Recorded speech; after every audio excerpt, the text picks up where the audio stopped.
दोस्तों हाल ही में मैंने लॉन्ग लेग्स मूवी देखा है जो कि एक अमेरिकन हॉरर थ्रिलर फिल्म है और इस फिल्म को ऑसगुड पर्किंस डायरेक्ट करे हैं। IMDb पे इस फिल्म को मिले हैं N impressive 7.4 stars out of 10 और रॉटन टोमेटोज पे it's whopping 86% fresh with an audience score of 64%। Long legs एक प्रॉपर हॉरर फिल्म है जो कि मुझे काफी इंप्रेसिव लगी। इनफैक्ट इस फिल्म को देखते वक्त मुझे हेरिडिटरी और 7 मूवी की याद आई। इसलिए आज की वीडियो में हम फिल्म की कहानी को जानते हुए इसके एंडिंग को डिस्कस करेंगे। अब वीडियो शुरू करने से पहले मेरी आप सभी से एक रिक्वेस्ट है कि अगर आपको ये वीडियो पसंद आती है तो वीडियो को लाइक और चैनल को सब्सक्राइब भी जरूर कीजिएगा। So now with that said, let's roll the intro.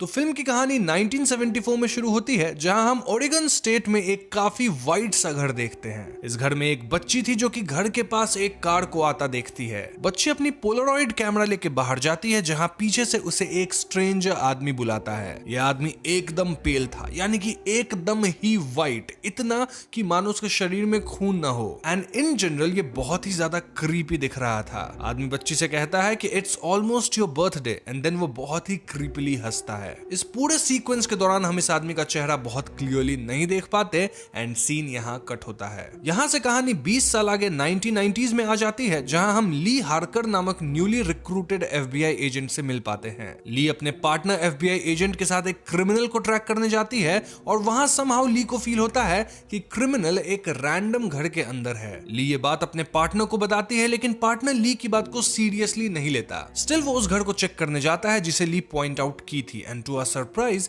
Criminal वाकई अंदर था जो कि एजेंट को शूट करके मार देता है। ली यहां समहाउ इस क्रिमिनल को गन पॉइंट पे सरेंडर करवाती है एंड यहां सीन कट होता है। अब अगले सीन में हम ली को एक साइकोलॉजिकल एंड नंबर्स टेस्ट देते देखते हैं एंड देन हम ली को एक काफी सीनियर एजेंट कार्टर के साथ देखते हैं। इनकी बातों से हम समझ पाते हैं कि ली के पास अमेजिंग इंट्यूशन है, यानी वो समहाउ चीजों को भांप लेती है लाइक सम सिक्स्थ सेंस। इसको क्लैरवॉयंस कहा जाता है और एजेंट कार्टर का मानना था कि ली काइंड ऑफ हाफ साइकिक तो जरूर है, तभी तो वो नंबर्स एंड साइकोलॉजिकल वाले टेस्ट में इतना जबरदस्त परफॉर्म करी। इनफैक्ट लास्ट केस में ही ली को अपने आप क्रिमिनल का घर पता लग गया था। ऐसे में कार्टर ली को एक ऐसा केस सौंपते हैं जो कि पिछले कई सालों से ओपन पड़ा है विथ नो क्लूज। अब केस इस उम्मीद में सौंपा गया था कि ली में भी कुछ अलग डिड्यूस कर सके एंड ये केस वापस से ओपन हो जाए। इस केस में कई सालों से ओरेगन में फैमिलीज मारी जा रही थी और हर केस में पहले फादर अपने आपे से बाहर होके अपनी बीवी और बेटी को मारता, देन वो खुद को भी खत्म कर लेता। ये कत्ले इतनी ब्रूटल होती थी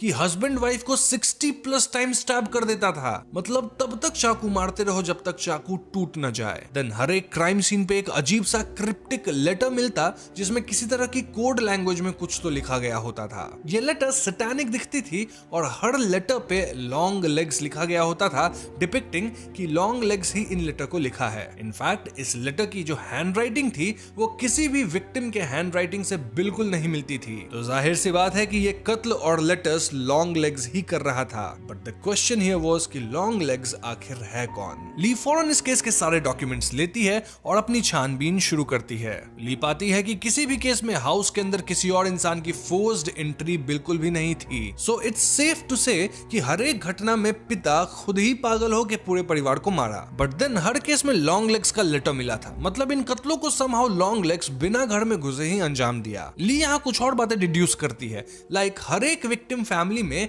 एक 9 साल की बच्ची जरूर थी और हर बच्ची का जन्मदिन 14 तारीख को ही था। महीना डिफरेंट हो सकता है लेकिन तारीख हमेशा 14। इनफैक्ट कत्ल भी बच्चियों के बर्थडे के 6 दिन पहले या बाद तक के अंदर ही होता था। ली अपनी सारी फाइंडिंग्स एजेंट कार्टर को बताती है और उस दिन ली कार्टर के फैमिली से भी मिल पाती है जहां कार्टर की वाइफ थी एंड देन उसकी छोटी बेटी भी थी नेम्ड रूबी ली को अपने बर्थडे पे इनवाइट करती है। मूविंग ऑन, उस रात ली को ऐसा लगता है मानो कोई उसके घर के बाहर है लेकिन चेक करने पे उसे कोई नहीं मिलता। ऑल्दो हम व्यूअर्स क्लियरली किसी को तो ली के घर में चलते जरूर देख पाते हैं। नाउ जब ली वापस घर के अंदर जाती है तो उसे वहां एक एनवेलप मिलता है जिसमें एक बर्थडे कार्ड था। तो इस बर्थडे कार्ड की writings and 9 circles of hell book की मदद से ली लॉन्ग लेग्स के क्रिप्टिक लेटर्स को डिकोड कर लेती है। अब अगले दिन FBI को एक और ऐसी कत्लों वाली इंसिडेंट की खबर मिलती है जहां पूरी फैमिली ट्रिप प्लान की थी और वो सब तकरीबन 1 महीना पहले मारे जा चुके थे एंड मास्टर बेडरूम में सर रहे थे, क्योंकि आस पड़ोस के लोगों को लगा कि वो लोग तो ट्रिप पे गए हैं तो कोई चेक ही नहीं किया।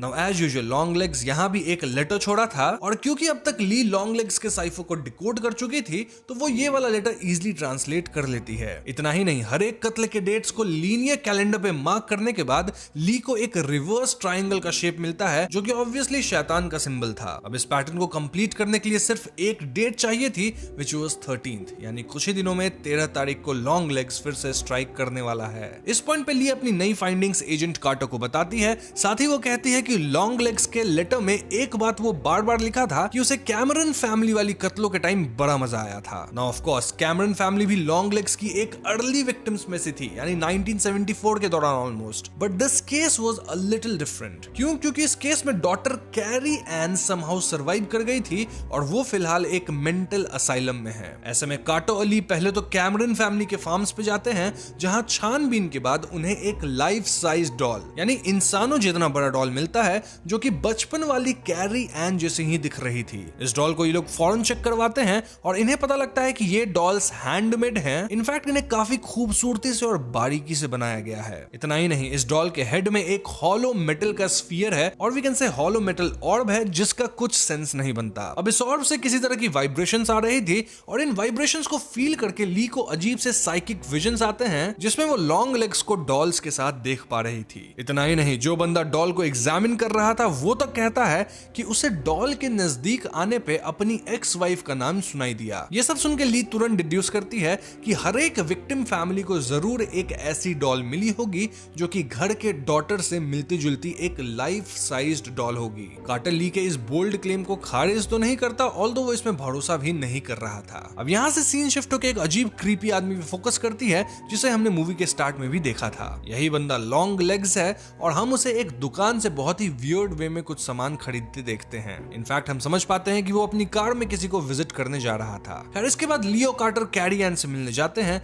जो कि एक मेंटल असाइलम में थी। यहाँ इन्हें पता चलता है कि कैरी पिछले 20 साल से अजीब मेंटल स्टेट में है, जहां उसे आसपास का कुछ अता पता नहीं होता, ना ही वो कुछ बोलती है ना सुनती है। लेकिन सडनली एक दिन पहले वो एकदम से काइंड ऑफ ठीक हो गई है। इतना ही नहीं, पिछले 20 साल में पहली बार कैरी से मिलने कोई यस्टरडे आया था, और जो भी मिलने आया था वो रजिस्टर में अपना नाम ली हार्कर लिखा था। जी हाँ दोस्तों, इस पूरे सिचुएशन को देखकर हम व्यूअर्स अंदाजा लगा पाते हैं कि लॉन्ग लेग्स ही कैरी से मिलने आया होगा, देन वही समहाउ कैरी को नॉर्मल कर दिया, और वो ली को भी जानता है, तभी तो वो ली का नाम रजिस्टर में लिखा। यही सेम थियरी ली की भी थी, लेकिन ऑफ कोर्स कार्टर को अब ली पे ही थोड़ा शक होने लगा था, क्योंकि कहीं ना कहीं लॉन्ग लेग्स और ली का कनेक्शन तो जरूर है। खैर ली यहाँ कैरी से कुछ सवाल जवाब करती है, लेकिन कैरी कुछ भी सीधी भाषा में जवाब नहीं दे रही थी। ऑल्दो कैरी की बातों से हम व्यूअर्स इतना जरूर समझ पाते हैं कि कैरी लॉन्ग लेग्स के लिए डिवोटेड है, और उसके कहने पे वो जान ले भी सकती है और दे भी सकती है। इनफैक्ट कैरी ये तक पॉइंट आउट करती है कि कैसे ली का चेहरा उसे देखा देखा सा लग रहा है। इनफैक्ट कैरी का कहना था कि ली भी इन सब से जुड़ी हुई है, उसे बस अपनी भूली हुई पास्ट को याद करना होगा। वैसे कैरी यहाँ ये भी रिवील करती है कि कैसे उसके घर में कत्ले हुई थी, जहां एज यूजुअल उसके पिता ही मॉम को एंड खुद को मारे थे। नाउ इस पॉइंट तक कार्टर को भी बहुत स्ट्रांगली लगने लगा था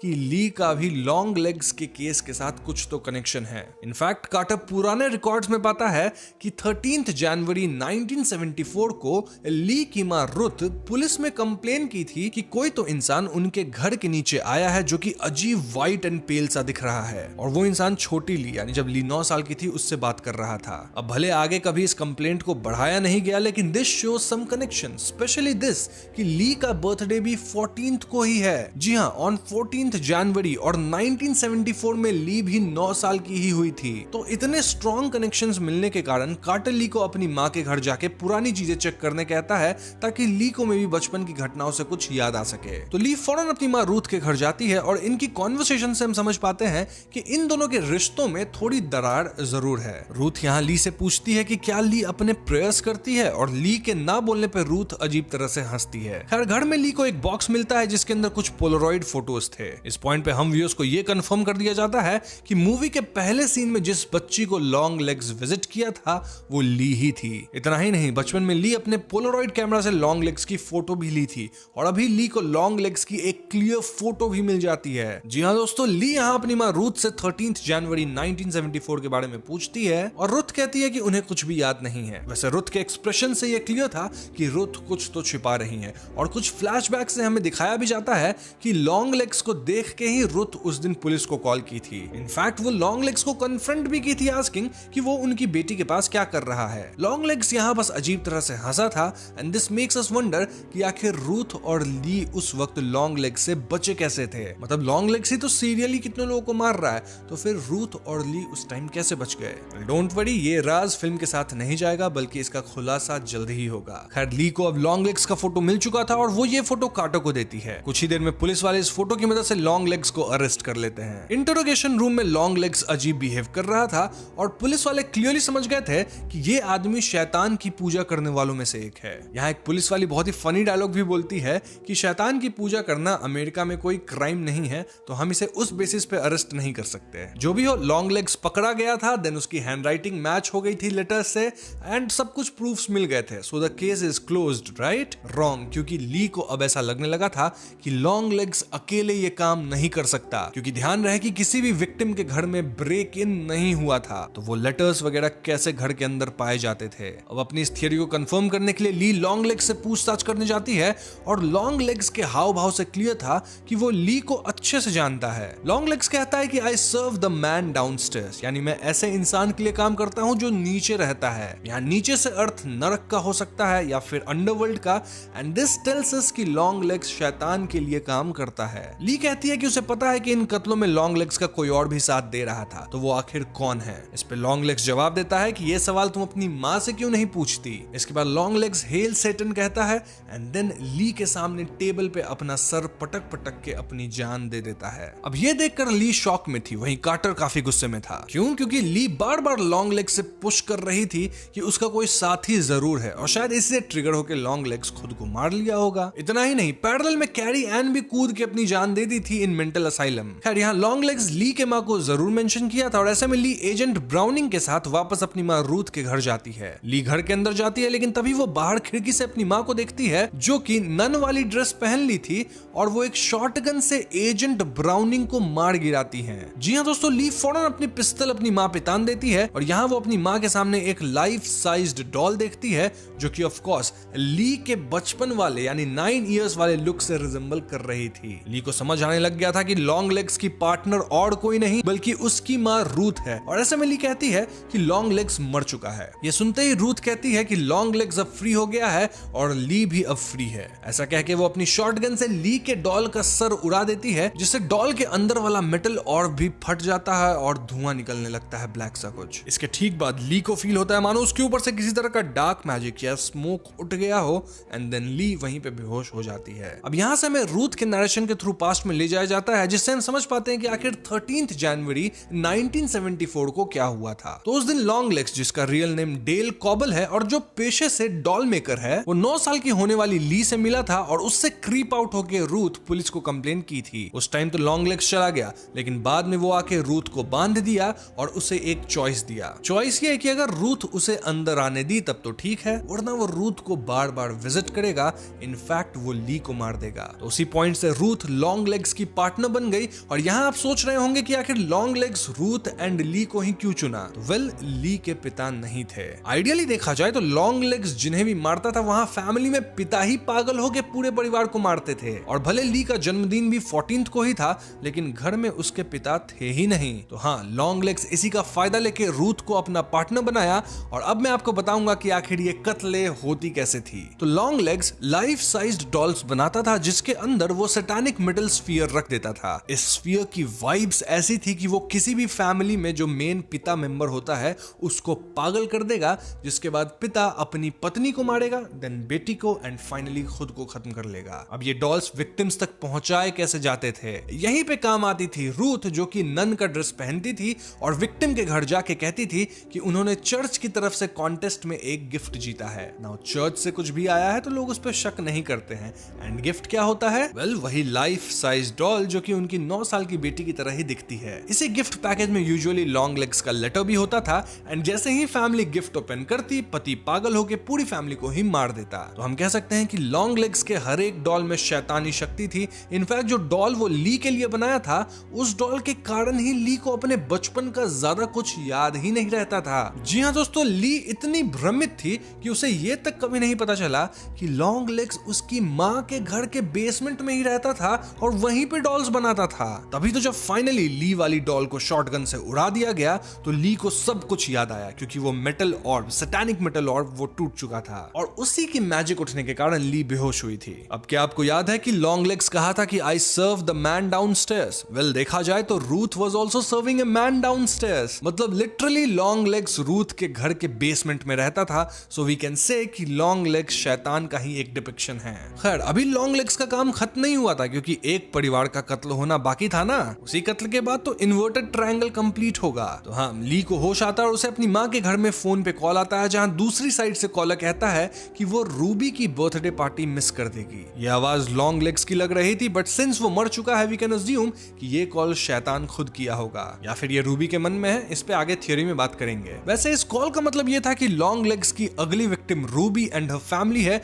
जो कि और कोई नहीं बल्कि एजेंट कार्टर की फैमिली है। जी हाँ दोस्तों, रूबी का जन्मदिन भी 14th को ही था और ये रियलाइज करते ली फौरन कार्टर के घर जाती है। वहां पहुंच के ली पाती है कि उसकी माँ रूथ ऑलरेडी नन बन के घर के अंदर आ चुकी थी और रूथ के हाथ में गिफ्ट वाला पैकेज का रैपर था, which means कि डॉल को ऑलरेडी ओपन कर दिया गया है। जी हाँ दोस्तों, ली यहाँ कार्टर को वॉर्न करने की कोशिश करती है, लेकिन हम कार्टर को ऑलरेडी थोड़ा गुस्से वाले मूड में देखते हैं और वो ली की एक नहीं सुनता। इट वॉज क्लियर कि डॉल का इफेक्ट कार्टर पे होने लग गया था और थोड़ी ही देर में कार्टर चाकू से अपनी बीवी को मार देता है। देन वो रूबी को मारने बढ़ता है, लेकिन ली कार्टर को शूट करके उसे वहीं मार गिराती है। अब रूथ देखती है कि रूबी बच गई और लॉन्ग लेग्स का ट्रायंगल पूरा नहीं होगा, इसलिए वो शैतान को प्रेज करते हुए रूबी को मारने बढ़ती है। ऐसे में ली को अपने ही हाथों से अपनी मॉम को भी शूट करना पड़ता है। फिर ली रूबी को डॉल से दूर करती है एंड वो अपना गन डॉल पे पॉइंट करती है। अब यहाँ वो मोस्टली ट्रिगर तो दबाती है, लेकिन गन से गोली नहीं निकलती। अब ऐसा इसलिए हो सकता है क्योंकि या तो गोली खत्म हो गई हो या फिर समहाउ गन की सेफ्टी लॉक ऑन हो गई हो। द पॉइंट हियर इज कि डॉल डिस्ट्रॉय नहीं होती और ली रूबी से कहती है कि हमें यहाँ से निकलना होगा। ऑल्दो हम रूबी और ली दोनों को उसी जगह पे खड़ा देखते हैं, ली एक टक डॉल को घूरे जा रही थी, मानो वो किसी ट्रांस में हो या फिर वो फ्रीज हो गई हो। इसी के पैरेलल में हमें लॉन्ग लेग्स का इंटरोगेशन वाले कुछ क्लिप्स दिखाए जाते हैं, जहां वो पागलों की तरह हंस रहा था। In the end long legs hail Satan कह के किस देता है और फिल्म यहीं पे खत्म हो जाती है। तो दोस्तों, ये थी लॉन्ग लेग्स मूवी की कहानी और एक्सप्लेनेशन के टाइम मैं आपको कई चीजें इतनी डिटेल में बताया हूं कि अब तक प्लॉट एकदम क्लियर हो गया होगा। हाउएवर स्टिल कुछ क्वेश्चंस हमारे मन में है, जिसका मैं अब एक एक करके जवाब दूंगा। साथ ही हम कुछ थियरीज पे भी बातें करते हुए एंडिंग को समझेंगे। तो फिल्म का main villain of course Dale Cobble है, जो कि पेशे से एक डॉल मेकर था और वो खुद को लॉन्ग लेग्स कहता था। लॉन्ग लेग शैतान को पूजता था और वो स्पेसिफिक डेट्स पे कत्ले करके एक सैटेनिक सिंबल बना रहा था, which was the inverted triangle। Basically long legs एक डॉल बनाता, देन डॉल के सर में एक ऐसा मेटल स्फीयर डालता जिससे घर के हस्बैंड पागल होके बीवी को मार देता, देन बेटी को भी मार देता एंड इन द एंड खुद को भी खत्म कर लेता था। अब वो 9 साल की बच्ची वाली फैमिली को ही क्यों चुनता था? वेल, इसका क्लियर एक्सप्लेनेशन तो नहीं दिया गया है, बट आई बिलीव कि इसका कनेक्शन 9 सर्कल्स ऑफ हेल से जरूर होगा। इनफैक्ट 9 सर्कल्स ऑफ हेल वाली किताब भी हम फिल्म के दौरान देख पाए हैं, जिसकी मदद से ही ली लॉन्ग लेग्स के क्रिप्टिक लेटर्स को डिकोड कर पाई थी या फिर वो इन्वर्टेड ट्रायंगल बनाई थी। मतलब उस किताब की मदद लगी थी। अब उन्हीं बच्चियों को क्यों चुना जा रहा था जिनका जन्मदिन 14th को था? Well, I believe long legs Lee को अपनी पहली विक्टिम चुना था, लेकिन ली के मॉम के साथ पैक्ट बना के वो ली को बख्श दिया। अब क्योंकि ली का जन्मदिन 14th को था, तो अपनी सीरियल किलर वाली इमेज बनाने के लिए या फिर पैटर्न किलिंग्स के लिए लॉन्ग लेग्स उन्हीं बच्चियों को चुनने लगा जिनका जन्मदिन 14th को हो, या फिर हो सकता है 14th का कुछ और भी बहुत ज्यादा तगड़ा रेफरेंस हो, जो कि मैं अभी तक कैच नहीं कर पाया हूं, क्योंकि ऑफ कोर्स मैंने फिल्म को सिर्फ एक बार देखा है। अब आप ध्यान दीजिएगा कि कैसे रूथ हमेशा ली से पूछती थी कि क्या वो प्रेयर्स करती है। ऐसा इसलिए क्योंकि रूथ को पता था कि उनके घर के बेसमेंट में शैतान खुद बैठा है, तो भैया प्रेयर्स करना तो बहुत जरूरी है। इनफैक्ट रूथ क्लियरली बोलती है कि वो ली को बचाने के लिए और उसे ग्रो होता देखने के लिए इतनी सारी फैमिलीज को मरवाई। बेसिकली वो सब कुछ ली के लिए कर रही थी, at least this is what Ruth said. But then end में जब रूथ को पता चला कि लॉन्ग लेग्स मारा गया था, तो फिर भी वो रुकी क्यों नहीं? क्यों वो कार्टर के फैमिली को भी खत्म करने डॉल लेके निकल गई? वेल, मेरा मानना है कि इतने सालों तक शैतान का काम करते करते रूथ पूरी तरह से करप्ट हो चुकी थी एंड इन द एंड वो खुद भी शैतान की बिडिंग अपने इच्छा के लिए करने लगी थी। तभी तो वो रूबी को मारने भी दौड़ी, लेकिन एन वक्त पे ली अपनी मां रूथ को शूट करके मार दी। अब ली की बात की जाए तो उससे एसोसिएटेड डीमन को हमें कई बार हिंट किया गया। फॉर एग्जांपल ली को स्नेक्स के विजन्स आते थे और स्नेक्स को अक्सर इन डीमंस वगैरह से कनेक्ट किया जाता है। देन फिल्म में मैं 7 जगहों पे नोटिस किया था जब ली कहीं जा रही होती तो उसके बैकग्राउंड में शैडोज वगैरह ऐसे फॉर्म होते मानो डेविल हो विथ हॉर्न्स। अब क्योंकि फिल्म सिर्फ थिएटर्स में है, ओटीटी पे नहीं आई है, तो मैं इसे बार बार नहीं देख पाया एंड मैं आपको पिक्स भी नहीं दिखा पाऊंगा क्योंकि ऑफ कोर्स वीडियो में सिर्फ ट्रेलर से ही पिक्स ले पाया हूं मैं। बट स्टिल जब भी आप फिल्म देखिएगा तो आप बैकग्राउंड को जरूर नोटिस कीजिएगा। फॉर एग्जाम्पल जब ली अपनी माँ के घर में ड्रिंक या खाना बना रही होती है और उसने लॉक डोर नोटिस किया, आप एक पॉइंट पे डोर के विंडो के टॉप से बाहर डेविल को देख सकते हो। देन पुलिस प्रीसिंक्ट में एविडेंस के दौरान भी शैडो दिखा था। देन जंगल में जब वो इनिशियल लेटर मिला था एंड वगैरह वगैरह, ऐसे कई सारे सीन्स हैं। अब लॉन्ग लेग्स खुद को लॉन्ग लेग्स ही क्यों कहता था? वेल फर्स्ट सीन में जब वो ली से बचपन में मिलने आया था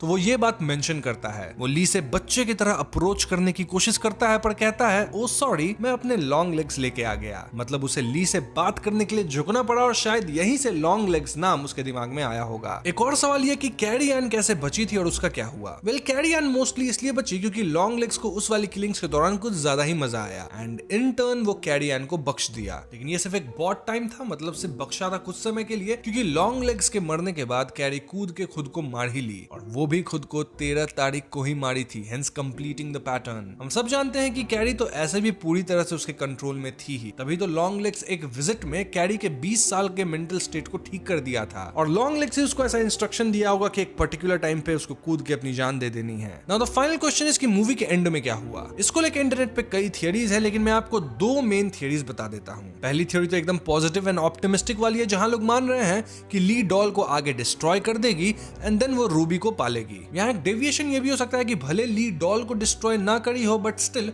वो रूबी को यहाँ से लेके निकल लेगी और कहीं दूर चली जाएगी। अब मैं पर्सनली इस थ्योरी को नहीं मानता, इसलिए मैं आपको सीधा सेकंड थ्योरी बताता हूँ जो कि थोड़ी डार्क है and it resembles my thinking. इसके हिसाब से ली पे हमेशा से शैतान का साया था and she was destined to carry the legacy of Long Legs. Long Legs जानबूझ के ली के परिवार को चुना था और बचपन से वो ली को ऐसे माहौल में ट्रेन किया था जिससे ली भी भगवान से दूर हो जाए। फिल्म में आपने देखा होगा कि ली प्रेयर्स वगैरह ऐसे भी नहीं करती थी, इनफैक्ट वो काइंड ऑफ एथिस्ट जैसी थी। तो हम कह सकते हैं कि उसका दिमाग एकदम क्लियर था टू प्रीच एनीथिंग सैटानिक। इसके अलावा ली काफी इंट्रोवर्ट थी and this was clearly visible throughout the movie. Now of course Lee को ये पूरी ट्रेनिंग एंड ग्रूमिंग वाली बातें याद नहीं थी टिल द एंड। क्यों? क्योंकि उसकी भी जो एक लाइफ साइज डॉल थी उसका यही असर था कि ली को कुछ याद ही नहीं था। लेकिन इन सब चीजों का प्रभाव ली के जिंदगी में हमें बार बार दिखा, जैसे बैकग्राउंड में शैडोज में मॉन्स्टर दिखना या फिर ली के पास साइकिक एबिलिटीज होना जिससे वो अपना जॉब अच्छे से कर पा रही थी वगैरह वगैरह। इस पूरे बकवास का पॉइंट ये है कि इन द एंड ली या तो खुद लॉन्ग लेग्स बन जाएगी, यानी अब वो ढेर सारी नई किलिंग्स शुरू करेगी, या फिर वो रूबी को मार के ट्रायंगल कंप्लीट करेगी। सोच के देखो, ली को आखिर कौन फोन किया कि रूबी के बर्थडे पे आ जाओ करके?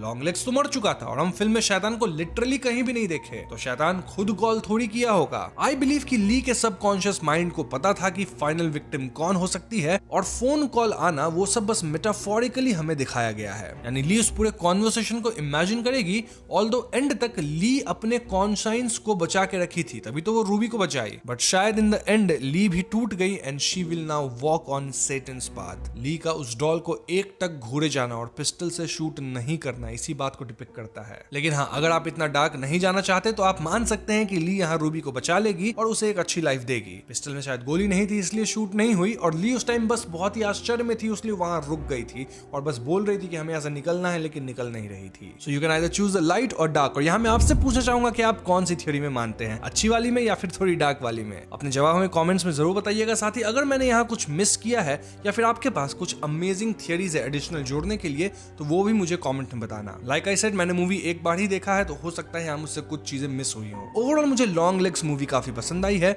और जैसे नोट पे ये एंड हुई है, वेल इसकी सीक्वल भी आ सकती है। तो बस आज की वीडियो में इतना ही। वीडियो पसंद आई तो लाइक और शेयर जरूर कीजिए। साथ ही चैनल पे नए हैं तो हमें सब्सक्राइब भी कीजिएगा, क्योंकि हम अपने चैनल पे ऐसे वीडियोस लाते रहते हैं। पीस।